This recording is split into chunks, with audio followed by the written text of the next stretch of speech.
we've gone up 4 times to Reno. We're 2-2 up there. The first time we ever went up, we had a really good team, and we lost to McQueen 7-6. We call it a blizzard game. It wasn't really a blizzard, but to Vegas kids, when it's snowing, it might as well be a blizzard. We were not prepared at all. We didn't have the right kind of clothing on. Kids didn't know how to handle the snow on their cleats, and we ended up losing that game. Then we went up again in 2013. We were probably the better team. Didn't execute. Lost a close game at the end to Reed. And then we went back up in 2017. Played Damani Ranch. Some person who lived in Reno was asking me and some of my friends, are we from Vegas? And we're like, yeah. And they're like, I hope you can handle the cold, because this cold is a different beast. And so, like I said, it's all about adapting and, adjusting to, the circumstances that you're in. And, we did that.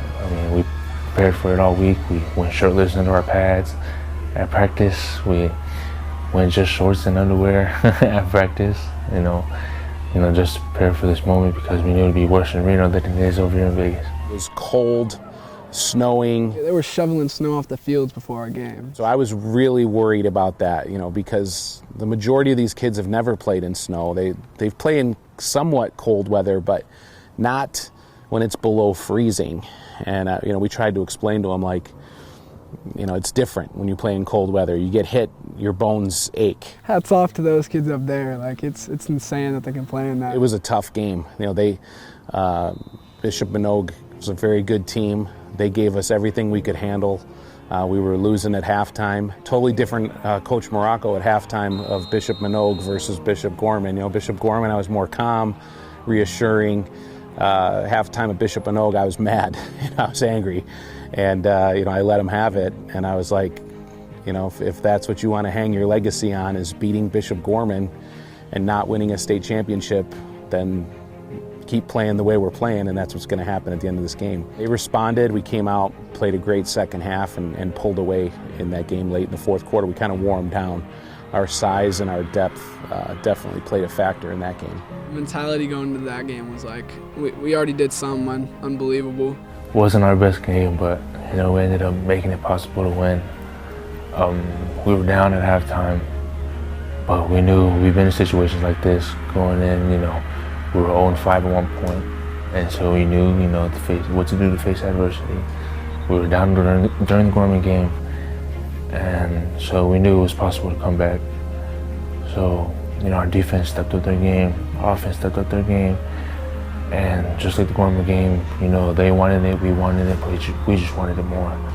So it all came down to, physicality and, the game plans of our coaches and who can adjust, who can adapt to the other team.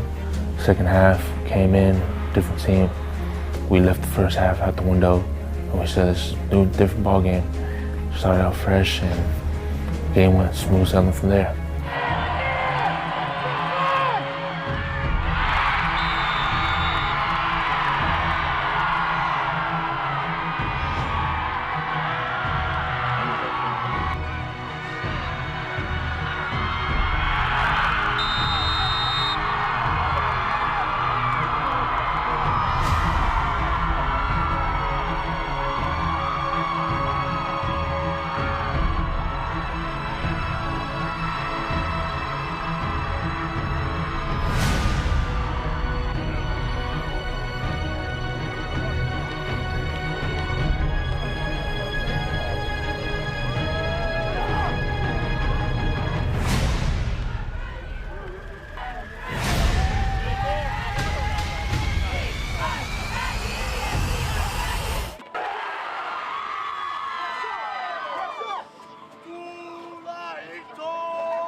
We assumed that we were going to play Desert Pines in the state championship because they're a great program, a lot of talented athletes over there, and our game was finished first. We played early, played at 1. They were playing at 4, so when we were getting on the bus, driving home, we had the DP Centennial game on, and that was really the first time I've seen Centennial play, and I was super impressed with them, especially their running back. Their defense was flying around, and I was like, oh man, like I better start paying attention to Centennial because they're good.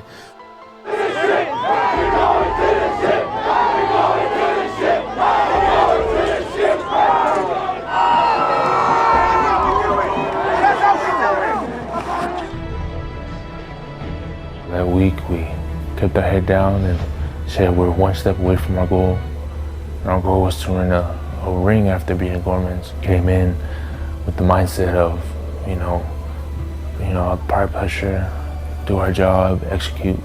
That week I was nervous. I was probably the most nervous I've been in a long, long time going into a game. I felt like I don't want to blow it. It was tough to sleep at night. It really was. Like, I even got off phone calls with kids like Mo, DeMarc, like some of our guys, and just phone calls. It's really hard to sleep at night, like thinking about it, and like it's really here. Like, it's that week. And even at school that week, we just had pep rallies every single day for the state championship game, just because, Liberty's never been there before against a different team other than Gorman. That was kind of the theme all week, respect Centennial, they're a great program. We were able to show a bunch of clips of the things they do well. Play with that swag. Hey, like Coach Rocco said, take their soul away from them from the beginning. Straight from the kickoff, bro. Let's go! Our kids just had the swagger about them. I think they just knew, they knew like we'd gone through the tougher road and that it was our year. And this year we knew it was ours. Everybody has a plan of attack and a fight. Till they get hit in the motherfucking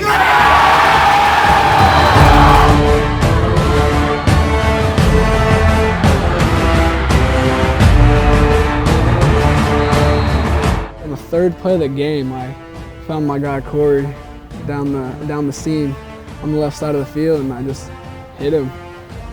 Put it on a rope to him. He catches the ball, breaks tackle, takes it in the end zone. That was probably only like 40 seconds into the game.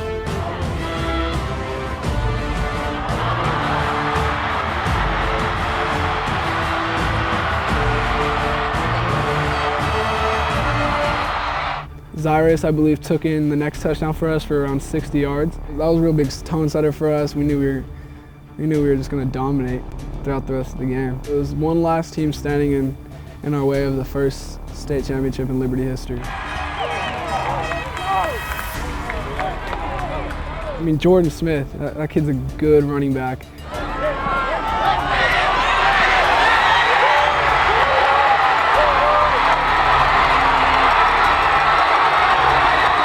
Took up the middle and went around 80 yards for a touchdown. We got some pretty fast guys on the defense, but he really took off on them. Yeah, it's a funny story because the kid who scored, Jordan Smith, I used to play, little youth ball with him. So, even though I was kind of mad that they scored, I was okay with it because, it was one of my boys growing up with that scored on us. And how good their running back was, and how if you didn't contain him, he could take it 80 yards. And that did happen in the game. I think he had an 80-yard touchdown run against us. Our defense settled down, played great, played very physical. And that's one thing that I noticed about our team all year long. That team played very, very physical. Our secondary, Trey Kane, Isaiah Rivas, Kaleva Pao, they just bring the wood every play. And you could see as that game was going on into the second quarter that we were kind of wearing down Centennial. And it's exactly what happened with Minogue the week before. They had a chance right before half. They could have made it, I think, a 14-point game, and we had a big defensive stop on the goal line, and that right then and there I knew game over.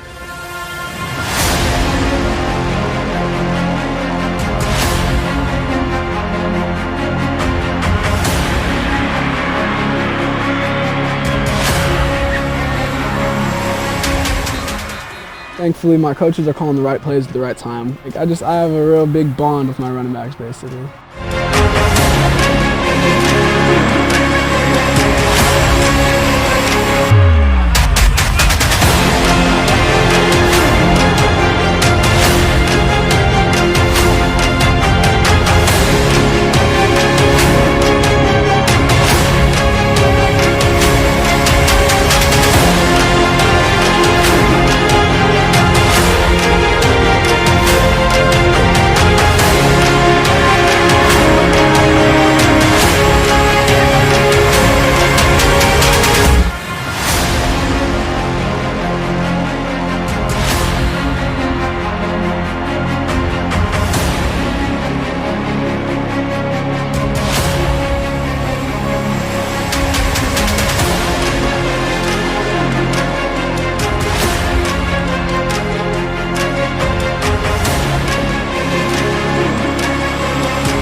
As we started blowing out Centennial and it got to 40-something to 7 and then 50 to 7, you know, you knew you won. State champs. The ring, man. The ring, man. Let me go with this. What's up?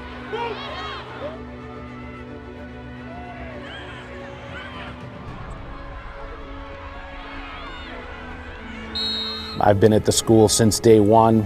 I was on the staff when, you know, we didn't win a game. We only scored 2 touchdowns our first year, got blown out by every 3A team. So we had to sit there and just take the punishment. And to see the program go from that to a state championship was very special to me.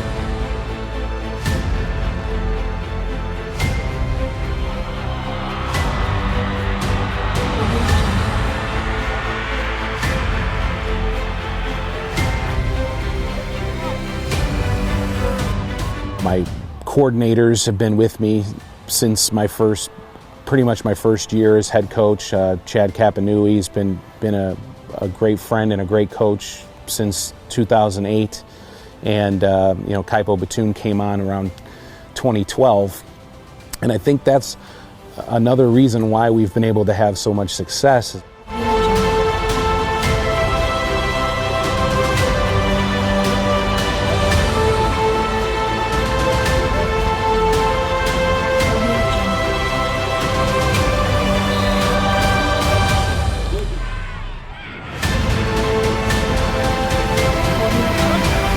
And my family, you know, they were right there with me.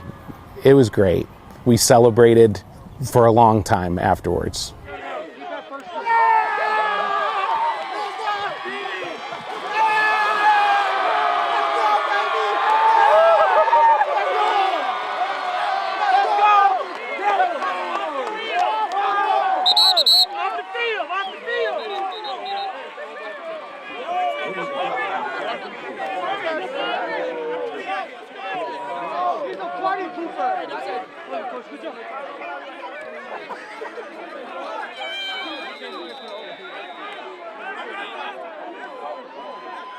You know, we did it for everybody in, you know, Liberty family. We did it for, you know, everybody who wanted us to win, all of our families, all of our coaches, all of the players who've been through this program. We did it for them. You know, we made history and Liberty history, and so, you know, it's a different feeling. You know, beating Gorman was great. You know, it was, you know, one of the best feelings ever, but, you know, another feeling of, you know, a match that is, you know, state championship.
I got you. I'm behind you, Brad. Don't worry.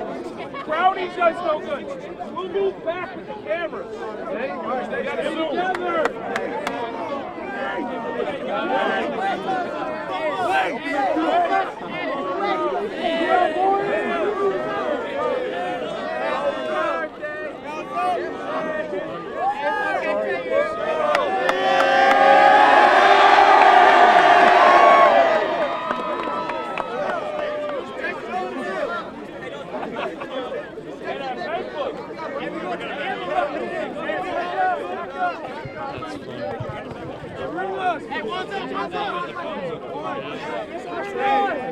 Listen,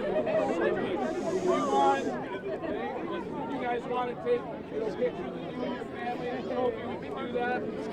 I'll go first. The seniors are first, starting with Captain AJ.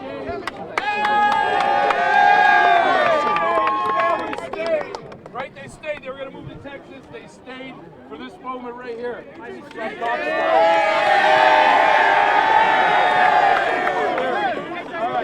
So,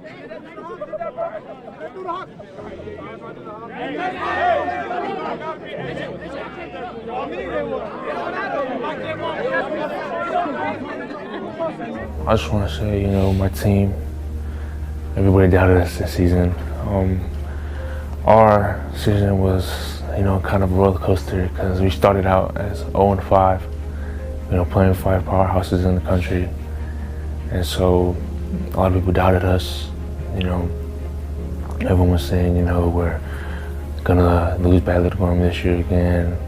We're not the same anymore. And so, you know, shout out to my team for staying humble and keep pushing. You know, didn't put our foot on the brake. You know, kept it on the gas and keep going. And, you know, just real glad that we came out and made history twice in one season to beat Gorman in one season, and in the same season won a state championship. So, you know, this last season was a movie. I'm very lucky to have had some really great football coaching minds on my staff and build on that through the years. You know, my first year at Liberty, I was the only football coach on staff the first year as head coach. And I just counted the other day, I now have 14 coaches on staff, which is tremendous. And I give the credit to my principal, Mr. Bello. We've had many conversations through the years of what it's going to take to finally beat Gorman and to finally win a state championship. And he listened to me. Thank the whole Liberty coaching staff. You got to thank our AD, Mr. Goroff, our principal. Mr. Bello. The weight room was a big reason for our success. I feel like I have the best strength and conditioning coach in the country in Corey Anderson. Every year there's anywhere from 6 to 10 coaches that quit or get fired in Vegas, and I've had the same core group of guys for a really long time, and that helps develop a sense of program and a sense of community. So I'm grateful for all those coaches that have been with me. Head with the fullback. Quarterback sneak here. FIASEU's in the end zone! Liberty has beaten Bishop Gorman in overtime! Wow, look at that celebration.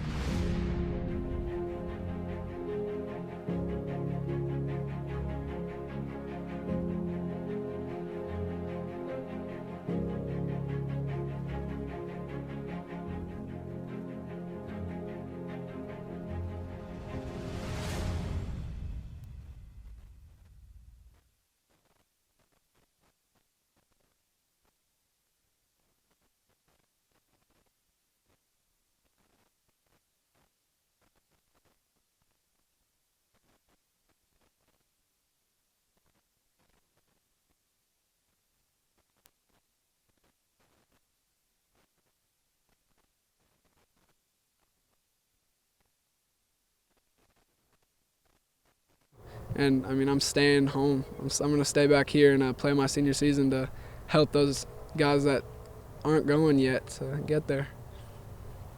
Okay, you think we'll have a season? Yeah. I mean, I believe we'll have a season, whether it's shortened or not. I think it'll be in March, so okay. I'm pretty confident about it. All right, well.